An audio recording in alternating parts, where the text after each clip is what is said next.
Welcome to the North Devon Marine Wildlife Aware Accreditation Scheme.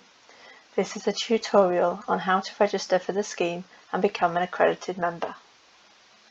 To register for the scheme, visit northdevonbiosphere.org.uk and scroll across to What We Do, down to Marine and click on Accreditation Scheme. This takes you to the registration page for you to fill out your details and then submit your interest to the team. You will then receive an email containing a link to the training deck hosted on Google Classroom. You will need a Google account for this, and if you don't already have one, it's very easy to set up. First of all, search for Create Google Account, then click on the link, which will then open up a form. Complete the form and follow the steps to create your new Google account. From the email, click on the link and this will take you to the training deck.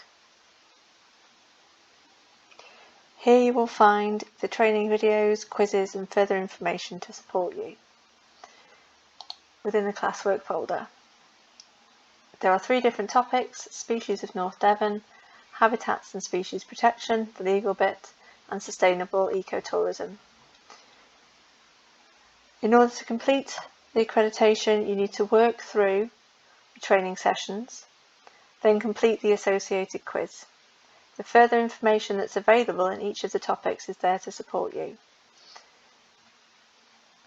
Once you navigate through, if you click on a session, you can click on it and you can always come back to this left-hand bar.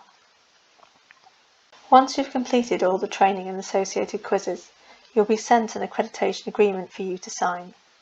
Once completed, you will become an accredited member of the scheme. So to recap, first of all you need to register for the accreditation scheme through the North Devon Biosphere website. You will then receive an access email to the training deck. If you don't already have a Google account, please create one in order to access the Google Classroom. Complete the 3 training sessions and their associated quizzes. You will then be sent through a declaration for you to sign. This will be either for an individual accreditation or a business accreditation, or both, depending on what you need.